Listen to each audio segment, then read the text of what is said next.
लोमड़ी का तेज दिमाग। एक समय की बात है, एक जंगल में एक लोमड़ी रहती थी। वो खाने की तलाश में इधर उधर भटक रही थी। अचानक वो एक पेड़ के पास पहुंचती है और नीचे वहां उसे पड़ा हुआ ताजा गोश्त मिलता है। लोमड़ी गोश्त को देखकर खुश हो जाती है। ये तो कोई मोटा ताजा जानवर लगता है, आज तो इसी को खाकर अपना पेट भरूंगी। जैसे ही लोमड़ी उसके पास पहुंचती है, वहां कौओं का कुछ झुंड आ जाता है और उनकी नजर भी उस गोश्त पे होती है।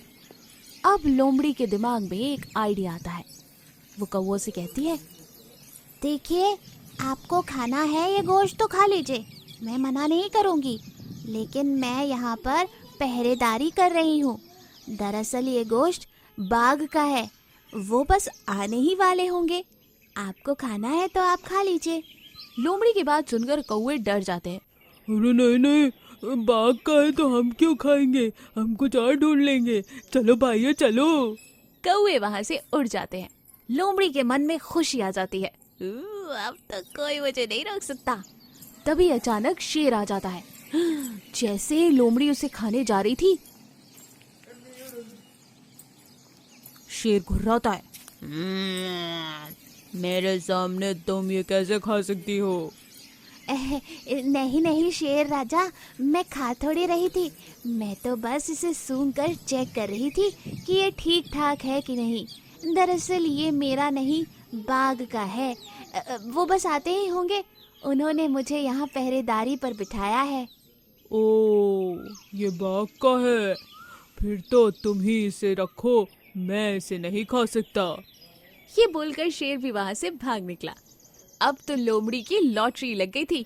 उसने सोचा कि अब मुझे ये मांस का टुकड़ा खाने से कोई नहीं रोक सकता। जैसे ही वो टुकड़ा खाने जा रही थी, तभी अचानक बाघ आ जाता है। अब बेचारी लोमड़ी क्या करती? बाघ ने लोमड़ी को देखा और उस मांस के टुकड़े को।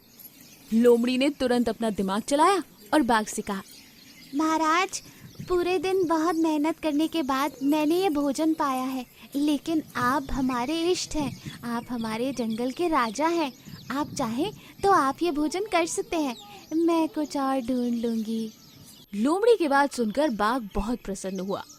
तुमने मुझे इतना सम्मान दिया, इतना प्यार, मैं बहुत खुश हुआ। मैं तुम्हारी मेहनत का ये भोजन नहीं खाऊंगा, इसे तुम ही खाओ, और आगे भी तुम्हें कोई परेशानी हो तो मुझे जरूर बताना। ये कहकर बाघ वहां से चला गया और लोमड़ी ने मजे से बैठकर वो भोजन खाया और पेट भरकर वहां से चली गई। तो देखा, तेज दिमाग बहुत सारी परेशानियों का हल होता है। हमारे चैनल को लाइक और सब्सक्राइब कीजिए ऐसी ही अमेजिंग कहानियों के लिए। शुक्रिया। घमंडी जिराफ। एक घना जंगल था। उस जंगल में एक जिराफ रहता था। वह बहुत बड़ा था। उसकी गर्दन बहुत लंबी थी। वह जंगल में जहां जाता वहां पेड़ों पर से हरी हरी पत्तियां खाता था। एक दिन वहां से कुछ भैंसे जा रहे थे। जिराफ को हरे हरे पत्ते खाते देख वे वहां रुक गए और उन्होंने जिराफ से कहा, क्या तुम हमारे लिए कुछ पत्ते तोड़कर दे दोगे? तो जिराफ ने उनकी बात अनसुनी कर दी। भैंसों ने फिर से कहा, क्या तुम हमारे लिए कुछ पत्ते तोड़कर दे दोगे? तो जिराफ ने कहा, नहीं, मैं किसी की मदद नहीं करता। अगर तुम्हें खाना है तो खुद पेड़ पर चढ़ जाओ और खाओ। भैंसों ने कहा, अगर हम पेड़ पर चढ़ पाते तो तुमसे नहीं कहते। तुम्हारी गर्दन बहुत बड़ी है और तुम आसानी से हमें तोड़कर दे सकते हो। जिराफ ने कहा, मैं बहुत खुश नसीब हूं जो मेरे पास बड़ी गर्दन है। जाओ जाओ, तुम अपना घास खाने जाओ। यह सुनकर भैंसे कहते हैं, तुम्हें अपनी गर्दन पर इतना घमंड नहीं करना चाहिए। यह कहकर बेचारे भैंसे वहां से चले जाते हैं। कुछ दिनों बाद गर्मियों के दिन आते हैं और जंगल में सब घास सूख जाते हैं और घमंडी जिराफ बड़े आराम से पेड़ों की हरी हरी पत्तियां खा रहा होता है। उसे देख बेचारे भैंसे कहते हैं, जिराफ भाई, क्या तुम हमें थोड़े हरे पत्ते दे सकते हो? बहुत भूख लगी है, जंगल में सारी घास सूख गई है। लेकिन घमंडी जिराफ कहता, हाँ मुझे पता है, जंगल की सारी घास सूख गई है, लेकिन मैं भी क्या करूं, पेड़ों पर भी काफी कम हरी हरी पत्तियां बची है। अगर मैंने तुम्हें दे दी तो मैं क्या खाऊंगा। भैंसे कहते हैं, तुम्हें बुरे वक्त में हमारी थोड़ी तो मदद करनी चाहिए। बड़े गर्दन के कारण तुम बड़े आसानी से हमें दे सकते हो।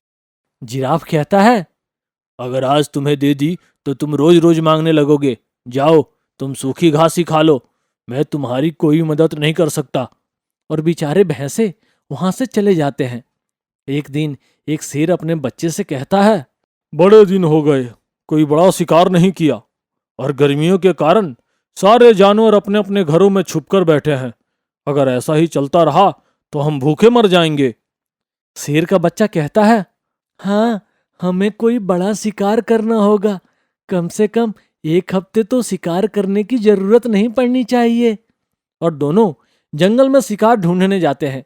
शेर को दूर से एक बड़ा जिराफ दिखाई देता है, जो पेड़ों पर से हरी हरी पत्तियां खा रहा होता है। जिराफ के बाजू में ही भैंसे सूखा चारा खा रहे होते हैं। और शेर बच्चे से कहता है, देखो, वह जिराफ बहुत बड़ा है, हमें मिलकर इसे शिकार बनाना है। काफी बड़ा और भरा भरा है। और शेर का बच्चा कहता है, हाँ, इसे देखकर मुंह में पानी आ रहा है। तो चलो इसे दबोच लेते हैं। और शेर जोर से दहाड़ता है। शेर की दहाड़ सुनकर भैंसे बाजू के एक छोटी गुफा में जाकर छुप जाते हैं। और जिराफ भी उसी गुफा में जाने का प्रयास करता है, लेकिन अपनी बड़ी गर्दन के कारण वह गुफा में नहीं घुस पाता है। और वहां शेर और उसके बच्चे आ जाते हैं। जिराफ बहुत डर जाता है और कहता है, मुझे मत मारो, मैंने तुम्हारा क्या बिगाड़ा है। तुम चाहो तो मैं तुम्हारे लिए पेड़ों पर से हरी हरी पत्तियां तोड़कर देता हूं, मुझे छोड़ दो। और शेर हंसने लगता है, कहता है, मूर्ख जिराफ, हम मांस खाते हैं, पेड़ के पत्ते नहीं। ये सुनकर भैंसे एक दूसरे से कहते हैं, ये बहुत घमंडी है। जब हमने इसे पेड़ों पर से पत्तियां मांगी तो इसने मना कर दिया, और जब उस पर बन आई तो शेर से कहता है, पेड़ों पर से हरी पत्तियां तोड़ कर देता हूं, अब बनने दो इसे शेर का शिकार। यह सुनकर दूसरा भैंसा कहता है, नहीं नहीं, हमें उसे बचाना होगा, आखिर वो भी तो हमारे जैसा ही है, और वो भी अकेला। हम सब मिलकर उसे बचा सकते हैं, इस कारण उसका घमंड भी चूर हो जाएगा। और सब भैंसे गुफा से बाहर आते हैं और जिराफ के साथ खड़े हो जाते हैं और शेर से कहते हैं, ये हमारा दोस्त है, तुम क्या इसका शिकार करोगे? हम सब मिलकर तुम्हें यहाँ शिकार बनाएंगे। और सब शेर की तरफ दौड़ने लगते हैं और शेर और उसके बच्चे अपनी जान बचाकर वहां से भाग जाते हैं। यह सब देखकर जिराफ भैंसों की तरफ देखता है। मुझे माफ कर दो, आज तुम सबके कारण मेरी जान बच गई, मैंने तुम्हारे साथ बहुत बुरा किया। भैंस कहते हैं, तुम्हें अपनी गर्दन पर बहुत घमंड था ना, लेकिन उसी गर्दन के कारण तुम गुफा में नहीं छुप पाए। हमें किसी भी चीज का कभी घमंड नहीं करना चाहिए, बल्कि उसका उपयोग दूसरों का भला करने के लिए करना चाहिए। एकता में ही शक्ति होती है।